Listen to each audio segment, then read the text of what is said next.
This video is brought to you by Gateway Subaru. Higher standards.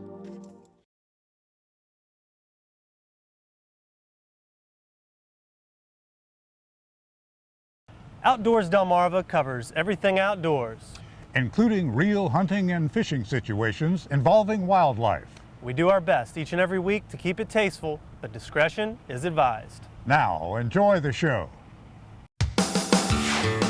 This is Outdoors Delmarva, presented by Gateway Subaru. Higher standards.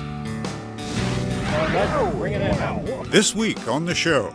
You know, sometimes you have to fish whether it's fishing weather or not. We're out here on the Assawoman Bay for a little Flounder 101. Yeah, and the lessons have been paying off because we've got a good amount of flounder on the boat. They're not very pretty, but they are great to eat. Wow. Don't jump back over. Plus, from setting up their rods to reeling in and releasing their catch, we keep it in the classroom, where some promising future anglers are learning all there is to know about fishing. Genuine, true, unadulterated Eastern shoremen do three things on Memorial Day. And with this weekend being the official start of summer on Delmarva, we find out what makes Memorial Day memorable in this week's Korchis Corner Classic. Right now on Outdoors Delmarva.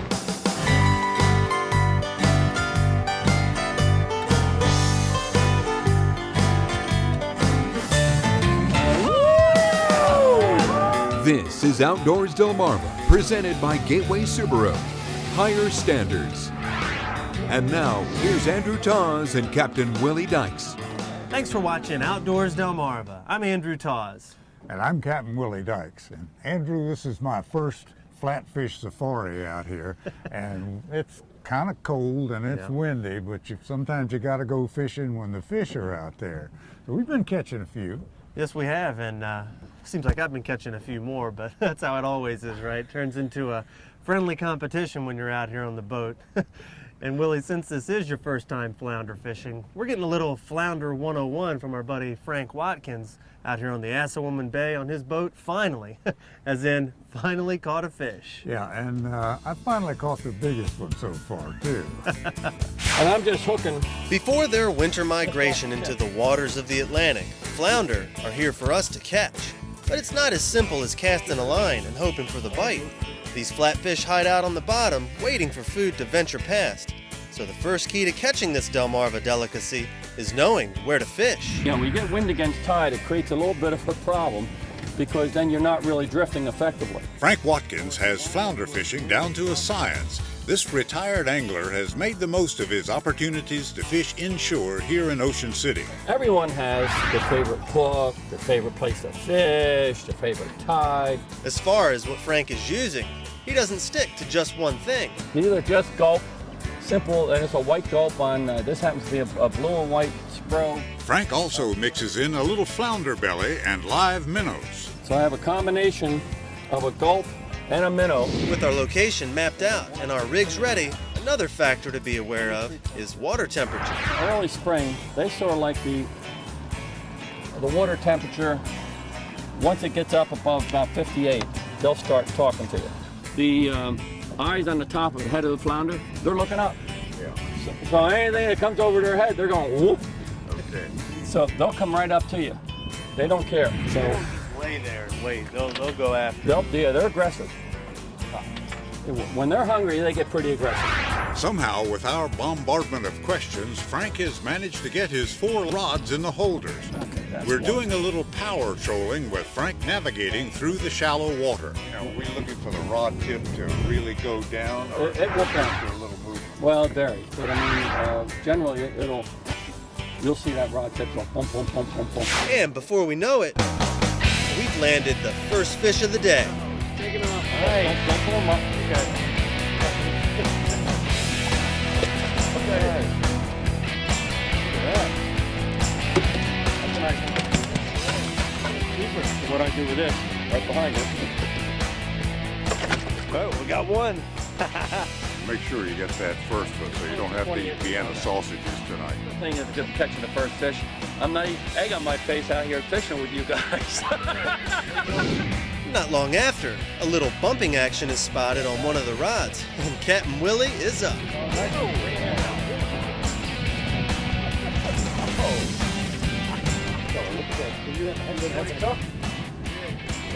That guy is 19 and a half. That was a beautiful fish, and I'm in the lead so far by half inch. Just a half inch. We got a little bit more fishing to go here.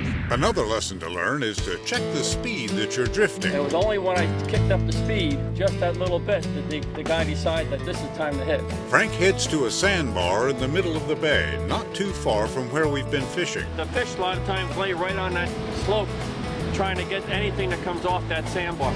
Then Captain Willie's up, and this feels like a fish.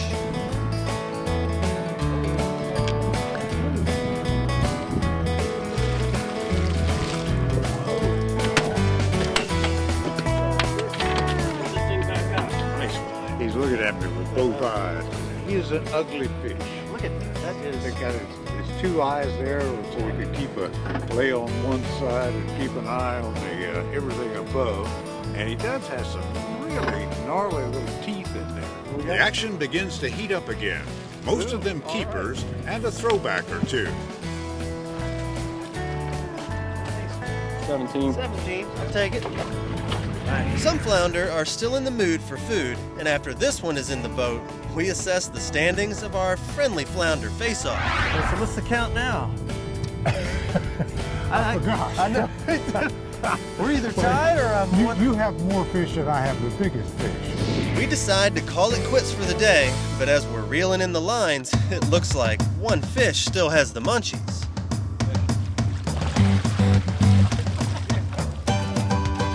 Wow. Don't jump back over. 22 and a quarter inches. Sorry, Will. What was it, 19 and a half? Sorry, man. Yeah, congratulations.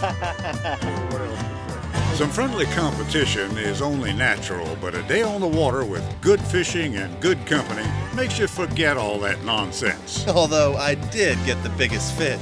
Get outdoors, Delmarva. Coming up next on Outdoors Delmarva, we'll meet a whole cast of kids, or rather a whole bunch of kids casting, when we take a kid fishing. But first, did you know? The Atlantic flounder normally average between 2 and 5 pounds in weight. What is the record weight of a summer flounder harvested in Delmarva waters? The answer, when we come back. You're watching Outdoors Delmarva, presented by Gateway Subaru. Higher standards. Sponsored by Ocean City Tourism, Shorts Marine, Shooter's Choice, Sussex Outdoors, and Aurora Agronomy. Outdoors Delmarva will be right back. He's looking at me with both eyes. Did you know?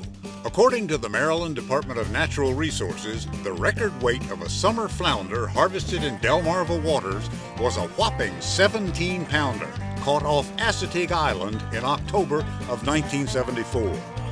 Did You Know is sponsored by North Bay Marina. With all the TVs, computers, and video games around these days, kids may forget there's a big wide world out there. We recently took a trip out to an event in Delaware where kids are learning about a pastime that's as old as the human race itself. Their faces were all smiles, because that's what happens when you take a kid fishing.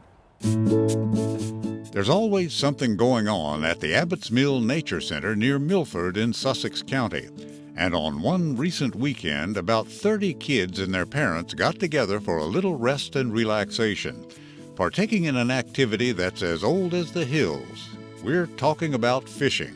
This is our second year of our new Take a Kid fishing program. Our hope is to get kids and families out who have never really tried fishing before or have very limited fishing experience. We at Outdoors Delmarva have a theory that not knowing how to do something can hold a person back from enjoying all that nature has to offer. And here the kids, as well as their parents, can get a primer on everything they need to know about how to dip a pole in the water. They learn how to tie knots.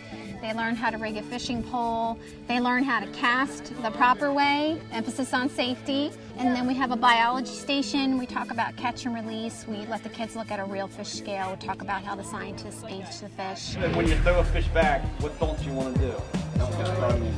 Wrap him up, throw him out, get about The best thing we can do, in addition to wrapping it around, is to hook it at the top. You got it? You guys got it down. How about you? How you doing? Letting the button go too soon. The thing about fishing is it's very accessible to children. We have a lot of ponds in Fish and Wildlife that have good bank access, so it's not something that you need a boat for. Good luck, guys. They're provided with rods and tackle and even bait. It's weird how if you cut a worm in half, it's still alive. Yeah, I know. It grows two worms then. Zoe, what do you hope to catch today? Well, maybe pumpkin seed or something. And soon it's off to Abbott's Mill Pond right across the street to try their luck. Go out one more time. You'll see it in a second. Wait till it goes all the way under. I need more bait. The kids seem to take to fishing right away, with the biggest obstacles being the vegetation growing around and in Abbott's Mill Pond. You caught anything today? No. How come? I don't know. It just got tangled up. The Hall family from Dover are relentless in their pursuit of fish today. I'm hoping that they get a little bit of understanding of it takes patience, it takes discipline, that fishing is a skill. Daddy, take this off! And even though they've encountered their share of obstacles, such as a pesky bait-stealing turtle, It took my bait. success comes to those who are patient and persistent. Look at that one. Mommy! Mommy, I got a fish! No, get it! Reel it in! You got him, you got him. Oh! You caught from somebody's line. Oh, I'm sorry. Go underneath there. Go underneath. Yeah. Oh, man. We're really trying to give them a good knowledge of fishing in the hopes that, it'll bring them back out. If they know how to do it and they have the confidence to do it, it's easy for them to just pick up a fishing rod and go out and have a good time. Get in the picture with me at. That's your, pretend like you're holding it. Pretend like you're holding it. It's like, you don't have to hold it, just like, there you go. Just Smile, you pretend. guys. Come on, act like you're having fun. Get outdoors, Delmarva! Coming up next on Outdoors Delmarva, it's the official kickoff of summer, and Scorchy gives us an insight as to what makes Memorial Day so memorable on this week's Scorchy's Corner Classic. Outdoors Delmarva will be right back. Like they say, it doesn't get any better than this.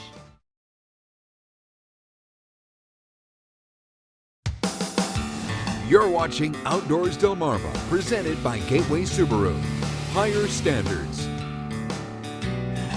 Since it is Memorial Day weekend, that means summer is officially underway here on Delmarva. And in this week's Scorchy's Corner Classic, we see just what the holiday means to us right here on the peninsula. Genuine, true, unadulterated Eastern Shoremen do three things on Memorial Day. They pay respect to those who made the supreme sacrifice, they go fishing, and they eat steamed crabs.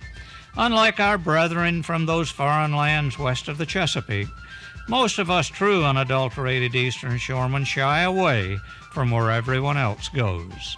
Yes, Virginia, in spite of what those bumper stickers say, there is life west of the Chesapeake, a lot of it, and its possessors dearly crave to lay down their burdens down by the riverside, and do so beginning this holiday weekend by the thousands from Rehoboth Beach to Ocean City. We can't knock that. It's great for our economy, and the fresh air to them is a delightful fragrance that doesn't cost $50 an ounce, which only helps to further prove that the best things in life are free. A true unadulterated Eastern Shoreman's Memorial Day is serene.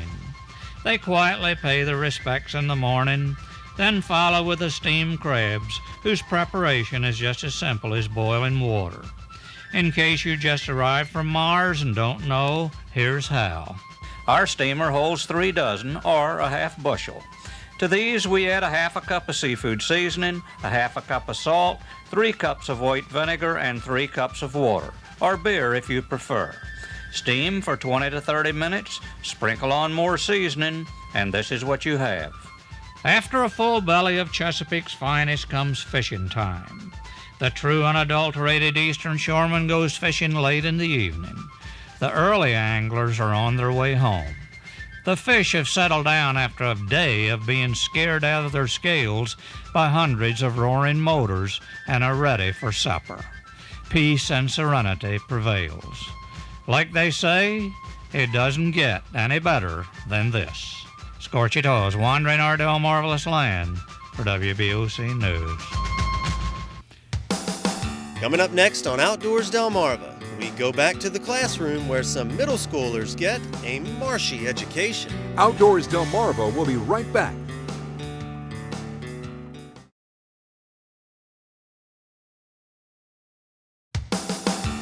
You're watching Outdoors Delmarva, presented by Gateway Subaru. Higher standards. There's only so much you can learn about the environment in a classroom, so I recently met up with a group of middle schoolers who took their classroom out into the marsh. All righty, good morning, everybody. Good morning. Welcome to A class of 5th grade science students from Rehoboth Elementary gathers on this chilly spring day at the Aquatic Resources Education Center in Smyrna. Learn how to identify macroinvertebrates. Does anybody know what a macroinvertebrate is? They're here as scientists for some hands-on activities to better understand the importance of this ecosystem. You see, there's one that's tanner, and then there's one that's a little darker. That looks like a baby snail next to it. Yes, I do know what it is, but you're going to have to tell me what it is. Does it have wings? I don't think so. More than 6 legs. That is a Damselfly, no, very good. Science teacher Jackie Kissel says this day in the marsh is the perfect tool to help her kids understand the value of the environment. Hands-on is definitely the way to learn something. And just doing the studies about the different water quality, the living indicators and non-living indicators, really brings it to life for the students. Let's write down 11 on that first block, and that is our test for dissolved oxygen. And then we're going to have to answer another question again. Which one has higher turbidity? Which one has higher turbidity? Everybody agree number 2? All right, let's circle jar number 2 on our data sheets. These scientists also learn how to hunt for signs signaling the types of animals living in the salt marsh. Tell me 3 things you could tell that this was a deer by looking at it. And we're going to learn that fish, just like everything else that live out here, have to be adapted to these conditions that we have out here. Get yourself a bucket full of water, scoop up a nice bucket full of water, and slide the net up under the fish. Go ahead and lift it up out of the water, and then put the net and the fish in the water and back the net away. 2 dorsal fins, and it has a combined dorsal fin. And fish are something you may not see in the marsh, but many different types are swimming throughout the waterways. Does yours have a short body that's more like this shape, or does it have a long torpedo shape more like that? We've seen that there's a lot of wildlife in the same area. We picked up a fish and then we're writing about it. These kids are definitely leaving here today knowing that there's more to the marsh than just mud. And how important the wetlands are to life in Delaware. Wouldn't be possible to live here without the wetlands to protect us. But And coming up next on Outdoors Delmarva, your latest viewer videos and pictures. Outdoors Delmarva viewer pictures are sponsored by Wink Sporting Goods. And we'll be right back.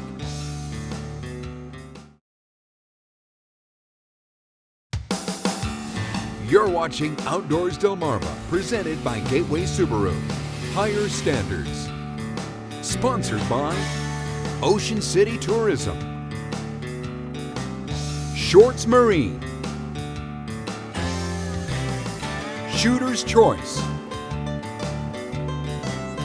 Sussex Outdoors, and